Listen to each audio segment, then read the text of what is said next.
In the world of scuba diving, new frontiers are difficult to find.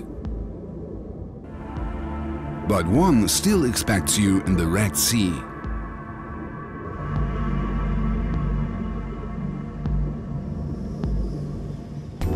Gannets belong to the few animals that you find topside in this part of the world, and you won't see many other boats as well here in the southern Suakin archipelago, where you find places like Masamarit, Kara Masamarit, Damid Gap or Damid. At this island you face deep waters, making drift dives amazing events. So let's go diving.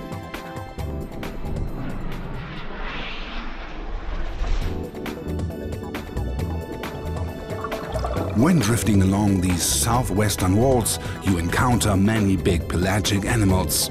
A giant school of chevron barracudas is always present. And hawksbill turtles use the wall as a takeoff ramp.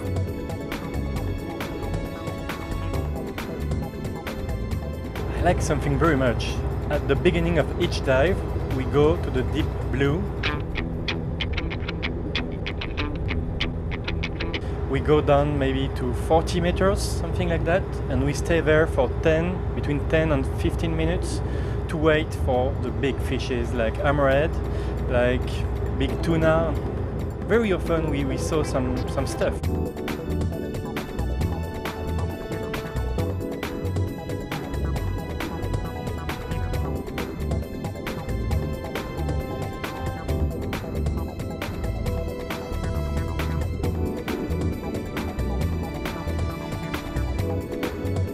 The island of Damid offers many dive spots, including a beautiful coral garden at the northeastern corner, falling off slopingly from 5 to 20 meters.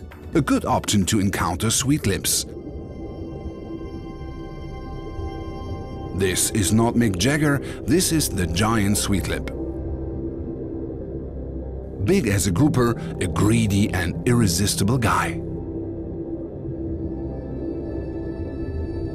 Always wandering over the reef top, a massive school of black-spotted sweetlips.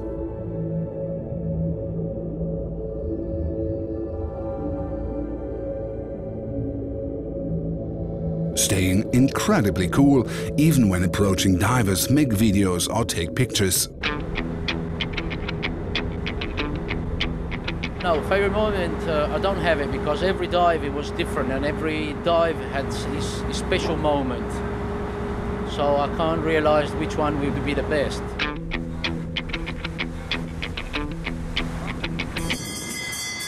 Within a 2 weeks tour, starting from Port Sudan, you can stay between 8 or 9 days in the deep southern area. After 1 hour of sailing from Damid, you reach Damid Gap and Damid Gap. There, a plateau reaches south, forming a small peak at 23 meters. Habili Lori. Probably one of the most prolific and diverse reefs of this area.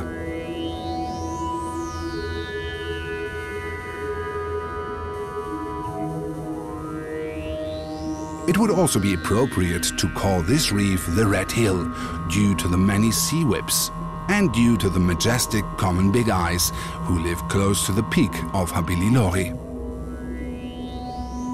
It cannot get much more reddish.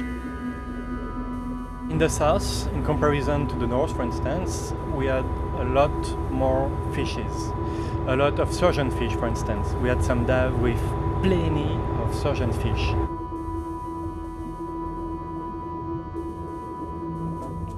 Ascending again, meeting silky sharks.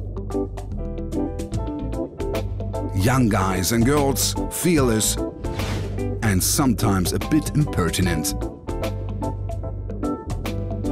They are coming close, maybe a bit too close, if you are not used to this.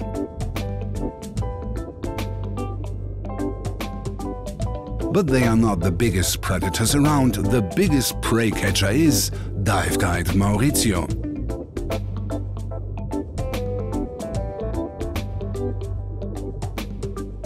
Science calls this kind of reaction tonic immobility. For sharks, researchers relate this sudden paralysis to mating.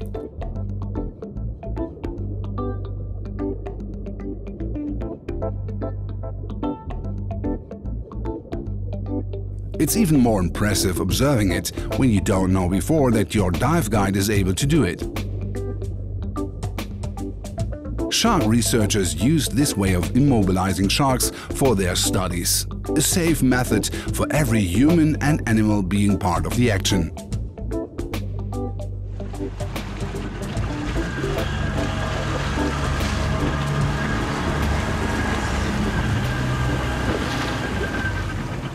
This shows another opportunity to dive Habililori, preferentially before sunset. When day turns into evening, dives provide magical moments.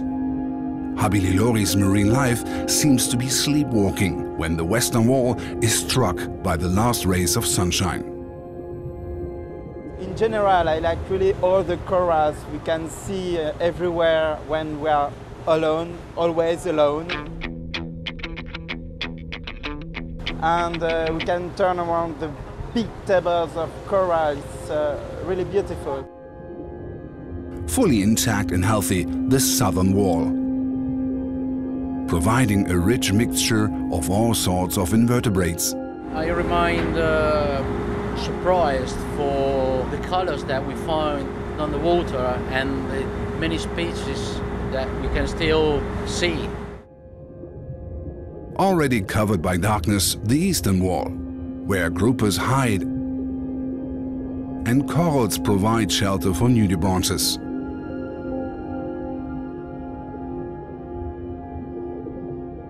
A jumbo of corals.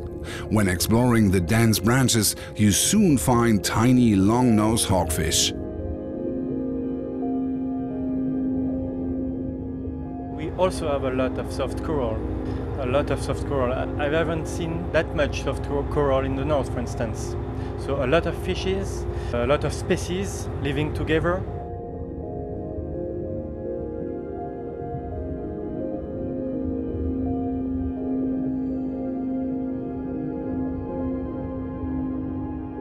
At the very end, on the reef top, some great barracudas have docked a cleaning station, just before they are going back to work again.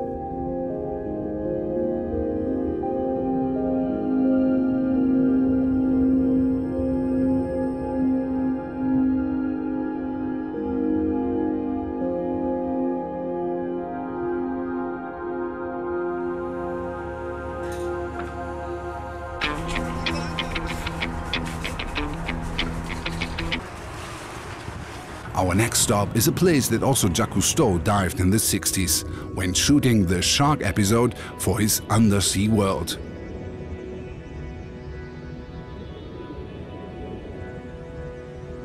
At Daraka Island you can meet all sorts of Red Sea sharks, silkies, greys, hammerheads.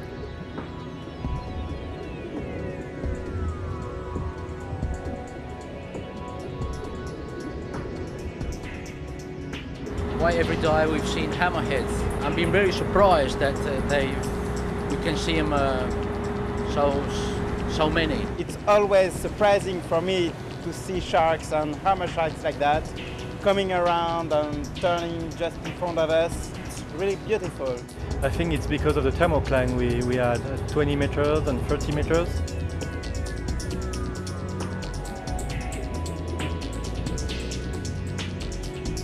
A pretty rare encounter, a big marbed stingray.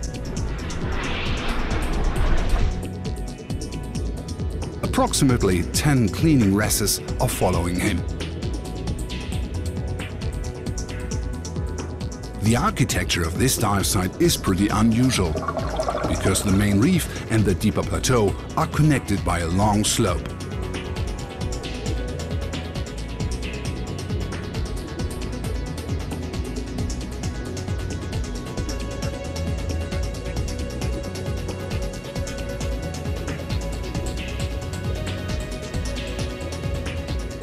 Sometimes, with a bit of luck, you may catch a magic moment in marine life.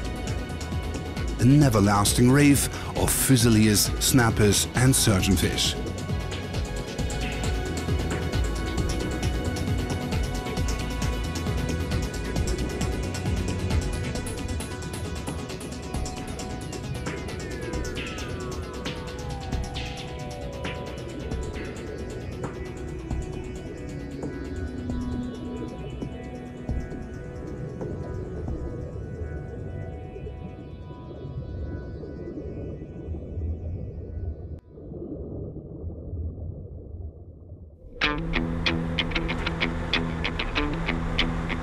Southern Sudan is a great place for taking pictures. Far too many subjects are available, but regulations are not. Even the grid, it takes it very easy, and you have time to do whatever you want. You know, you've got time to take pictures, you've got time to look around, you've got time to stop and wait. The fishes are coming near to you. You know, you can really enjoy it. Every dive that we had has been very interesting.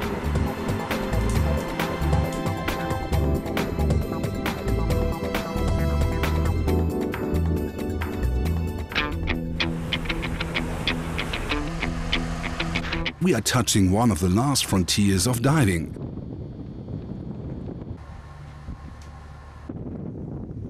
Captain Ivan keeps a wary eye on the dive guides who check the new reef. And GPS data should also be saved. Exploration dive again. We have one plateau in the northeast side, another one in the southwest. We can suggest to dive in the southwest side because we saw many fishes. The first group is my group. Second group, Elisa's group. Go.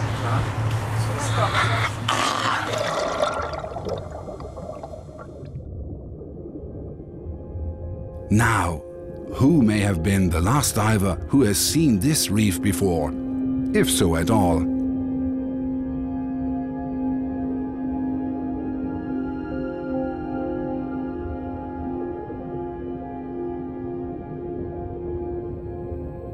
Visiting unknown reefs like this one belongs to the most exciting things you can do in scuba diving.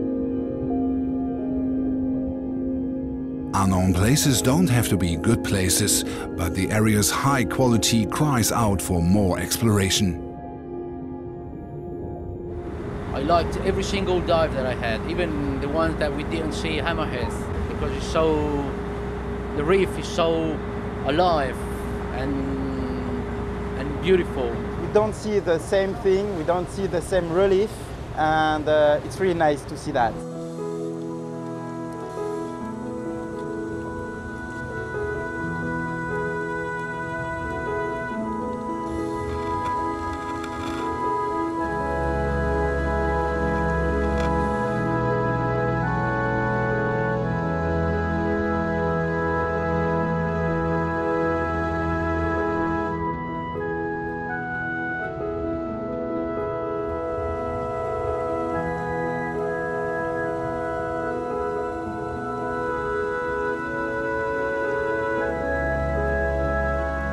Not to forget, a new dive spot needs a new name.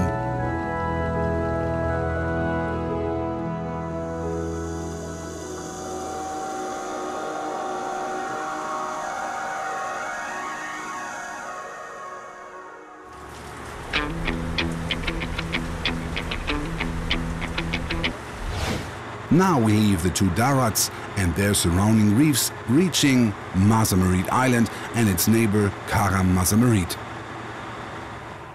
Both are places which are able to put a smile on your face. Mazamarit Island is full of sand, produced by one of the most powerful species around.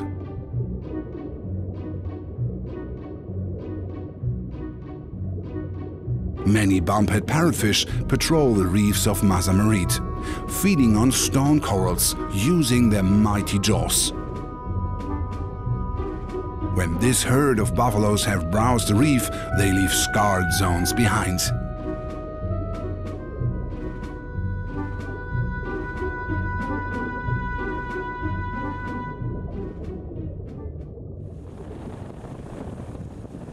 Close to Misawa, you find one of the best dive spots in the whole Red Sea.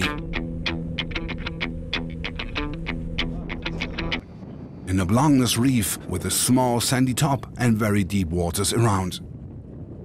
The South Plateau of Karam is a miracle of nature. Located at 25 meters, it's easily submergible. Hard corals have shaped a wonderful, unique-looking landscape. And dense clusters of soft corals cover pillars of striking size.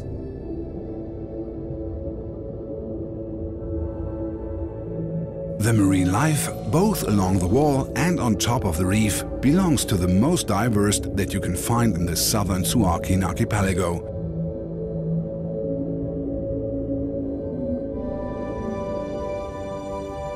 You meet schooling snappers, surgeonfish, sweetlips, bannerfish, all living very close together.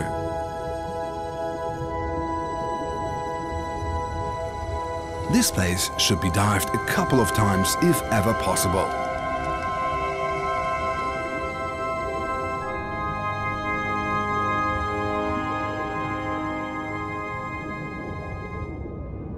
Having done this, exploring the deeper part of Misawa is a must as well. When falling down these steep walls, you meet trevallies and barracudas. A promising prelude for other exciting things to come. We did this dive in Misawa 3 times on the South Plateau of Misawa. And we had more and more hammerhead at each dive. First dive we had maybe 2 or 3 hammerhead, the big one.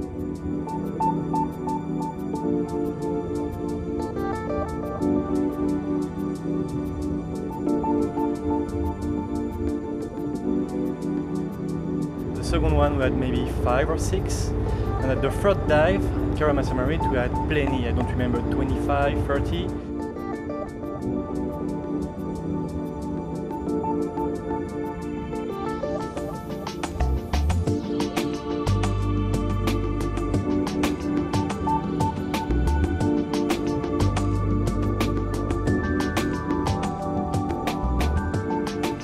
Nothing at the beginning, and after I saw 30 sharks turning around us, so it was really nice to remember that. With a big mother hammerhead shark in the middle and some smaller one around. And that was very nice. I like it a lot. I think that remained one of the last places that a diver could be very interesting for it.